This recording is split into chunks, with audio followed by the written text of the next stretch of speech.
नमस्कार दोस्तों। आज के वीडियो में हम लोग जानने वाले हैं वाइब्रेटिंग स्क्रीन के ऊपर पूछे जाने वाले मोस्ट इंपॉर्टेंट क्वेश्चन और उसके आंसर।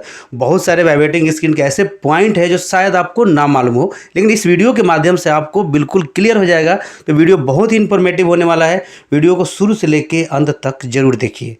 तो सबसे पहले हम लोग जान लेते हैं कि वाइब्रेटिंग स्क्रीन होता क्या है।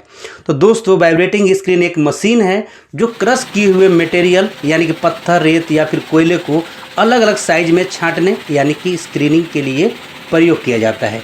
वाइब्रेटिंग स्क्रीन में जो मोटर लगा होता है, उस मोटर की मदद से उसमें वाइब्रेशन पैदा किया जाता है, जिसके कारण क्या होता है, मटेरियल जाली से होकर अलग अलग साइज में निकल जाता है, यानी कि हम मटेरियल को आसानी से सेपरेट कर पाते हैं। दोस्तों, नेक्स्ट में जानते हैं दोस्तों कि वाइब्रेटिंग स्क्रीन में प्रॉब्लम क्या क्या आता है। तो इसका आंसर दोस्तों कि वाइब्रेटिंग स्क्रीन में कुछ कॉमन प्रॉब्लम है, जैसे कि मेश को फटना, बेयरिंग खराब होना, स्प्रिंग टूट जाना, मोटर या फिर पुली का अलाइनमेंट खराब होना, मटेरियल ओवरलोडेड होना, वायर से लीकेज होना, या फिर स्क्रीन टाइटिंग जो बोल्ट होता है वो लूज होना। ये सारा कॉमन प्रॉब्लम है और इन सब सारे चीज़ों पर आप ध्यान रखेंगे तो आप ज़्यादा से ज़्यादा दोस्तों प्रोडक्शन ले सकते हैं और मेंटेनेंस कम हो जाएगा। दोस्तों, नेक्स्ट क्वेश्चन है दोस्तों कि वाइब्रेटिंग स्क्रीन में स्ट्रोक क्या होता है।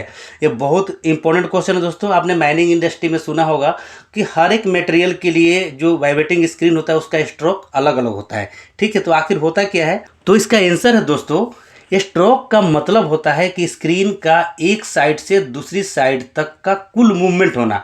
मूवमेंट मतलब कितना दूर आगे जा रहा है, कितना दूर पीछे जा रहा है, उसी को क्या कहा जाता है, स्ट्रोक कहा जाता है। जैसे मान लीजिए ये स्क्रीन सेंटर से 5 mm आगे और सेंटर से 5 mm पीछे जाती है, तो इस स्क्रीन का स्ट्रोक 10 mm हो गया। दोस्तों, जनरली जो स्टोन क्रशर प्लांट का स्क्रीन का स्ट्रोक होता है दोस्तों 6 mm से लेके 12 mm तक होता है। तो आशा करता हूं दोस्तों कि वाइब्रेटिंग स्क्रीन में जो स्ट्रोक होता है आपको ये बिल्कुल समझ में आ गया होगा। चलते हम नेक्स्ट क्वेश्चन की तरफ। तो नेक्स्ट क्वेश्चन है दोस्तों कि वाइब्रेटिंग स्क्रीन में एम्पलीट्यूड का क्या मतलब होता है। यदि माइनिंग इंडस्ट्री में आप काम कर रहे हैं तो एम्पलीट्यूड का मतलब आपको मालूम होना चाहिए। तो इसका आंसर है दोस्तों कि एम्पलीट्यूड का मतलब होता है कि वाइब्रेटिंग स्क्रीन में स्क्रीन जितनी दूरी में आगे पीछे या फिर ऊपर नीचे हिलती है उसी को एम्पलीट्यूड कहा जाता है। मान लीजिए कि स्क्रीन सेंटर पॉइंट से एक तरफ 5 mm आगे गया और दूसरी तरफ फिर से 5 mm पीछे गया, तो कुल मूवमेंट कितना हुआ, 10 mm। लेकिन इस स्क्रीन का एम्पलीट्यूड 5 mm माना जाता है। ठीक है, यानी कि ये स्ट्रोक मानेंगे तो 10 mm और एम्पलीट्यूड मानेंगे तो एक ही तरफ जितना दूरी जाता है उसी को एम्पलीट्यूड कहा जाता है। दोस्तों, ठीक है। नेक्स्ट क्वेश्चन है दोस्तों कि क्रशर प्लांट में कितने प्रकार की वाइब्रेटिंग स्क्रीन प्रयोग किया जाता है। तो इसका आंसर दोस्तों कि क्रशर प्लांट में जनरली 5 तरह का वाइब्रेटिंग स्क्रीन सबसे ज़्यादा इस्तेमाल किया जाता है। सबसे पहला नंबर पर है inclined vibrating screen.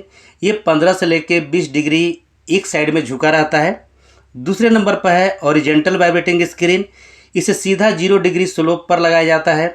Third number पर है सर्कुलर वाइब्रेटिंग स्क्रीन। ये गोल बेलनाकार होता है। चौथे नंबर पर है लीनियर वाइब्रेटिंग स्क्रीन।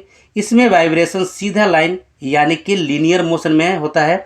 और जो पांचवा होता है दोस्तों मल्टी डेक वाइब्रेटिंग स्क्रीन, जो स्टोन क्रशर प्लांट में सबसे ज़्यादा यूज किया जाता है। इसमें 2, 3, 4, 5 डेक होता है और ये जितना डेक का स्क्रीन होगा उतने तरह का हम मटेरियल को आसानी से सेपरेट कर पाते हैं। दोस्तों, ठीक है, तो ये 5 तरह का जो वाइब्रेटिंग स्क्रीन है स्टोन क्रशर प्लांट में सबसे ज़्यादा यूज किया जाता है। नेक्स्ट क्वेश्चन है दोस्तों कि वाइब्रेटिंग स्क्रीन की मेंटेनेंस कैसे करें, इसके बारे में आपको नॉलेज होना चाहिए। तो इसका आंसर है दोस्तों किसी भी मशीन का टाइम टू टाइम मेंटेनेंस करना जरूरी होता है। और ख़ास करके जब वाइब्रेटिंग स्क्रीन की बात करें तो आपको उसमें बेयरिंग में ग्रीस एकदम टाइम टू टाइम डालना चाहिए।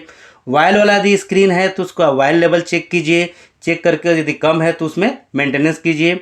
मेश को चेक करें, यदि टूटा है, अलाइनमेंट फेल है, उसका बोल्ट ढीला है तो उसको टाइट करना है आपको। स्प्रिंग के अंदर का जो डस्ट है, डस्ट को साफ रखेंगे। यदि स्प्रिंग टूटा है तो उसे हम चेंज करेंगे, नहीं तो क्या होगा, वाइब्रेशन अच्छा से नहीं दे पाएगा। मोटर जिसमें लगा रहता है उसका अलाइनमेंट आपको चेक करना जरूरी होता है। उसका पुली और उसका मोटर का दोनों के अलाइनमेंट चेक करना होता है। खास करके बात ये आ जाता है कि जब हम ज़्यादा नमी वाले मटेरियल को स्क्रीनिंग करते हैं तो क्या होता है, जाली के ऊपर यानी कि मेश के ऊपर नमी के कारण जम जाता है, जिसके कारण क्या होता है, स्क्रीन के ऊपर ओवरलोड होने के चांसेस बढ़ जाता है। दोस्तों, तो इसे टाइम टू टाइम आपको साफ करना चाहिए, नहीं तो क्या होगा, प्रोडक्शन भी कम हो जाएगा या फिर कुछ भारी मेंटेनेंस भी आपके ऊपर पड़ सकता है दोस्तों। नेक्स्ट क्वेश्चन है दोस्तों कि वाइब्रेटिंग स्क्रीन में स्प्रिंग का क्या काम होता है। जो इसमें स्प्रिंग लगा होता है आखिर उसका क्या काम होता है। इसका आंसर दोस्तों, जो स्प्रिंग होता है वाइब्रेशन को एब्जॉर्ब करता है और जो इसको बैलेंस भी रखता है, यानी कि जो वाइब्रेटिंग स्क्रीन को बैलेंस भी रखता है। इसके फ़ायदे आखिर क्या है, तो इसका फ़ायदा दोस्तों, मशीन स्टेबल रहती है। दूसरा क्या है, वाइब्रेशन ज़मीन तक नहीं पहुंचता, यानी कि वो स्प्रिंग तक ही सीमित रह जाता है। और तीसरा नंबर पर पार्ट्स जल्दी ख़राब नहीं होते हैं।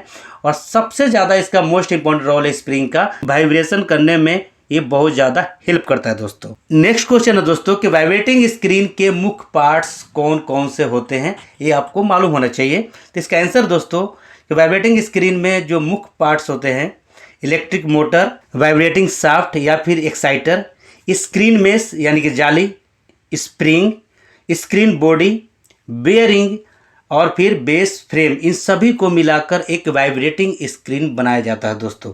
ठीक है। नेक्स्ट क्वेश्चन है दोस्तों कि वाइब्रेटिंग स्क्रीन का उपयोग कहाँ किया जाता है। ये मोस्ट इंपॉर्टेंट क्वेश्चन है दोस्तों।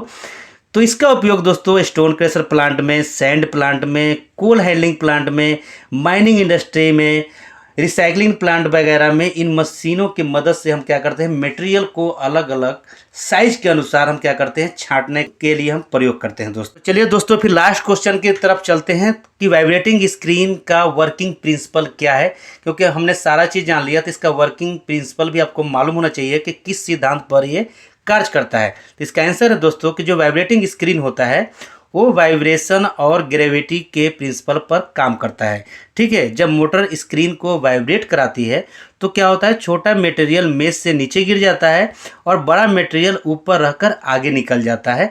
इस तरह हम क्या करते हैं, अलग अलग साइज का जो मटेरियल है वो हम अलग कर पाते हैं दोस्तों, और इसी के सिद्धांत पर ये काम करता है। तो आशा करता हूँ दोस्तों ये वीडियो आपको समझ में आया होगा, वीडियो इन्फॉर्मेटिव लगा होगा। तो प्लीज़ वीडियो को लाइक और चैनल को सब्सक्राइब कीजिएगा और अपने दोस्तों में शेयर करना बिल्कुल ना भूलें। चलिए फिर मिलते हैं नेक्स्ट वीडियो में, तब तक के लिए जय हिंद दोस्तों।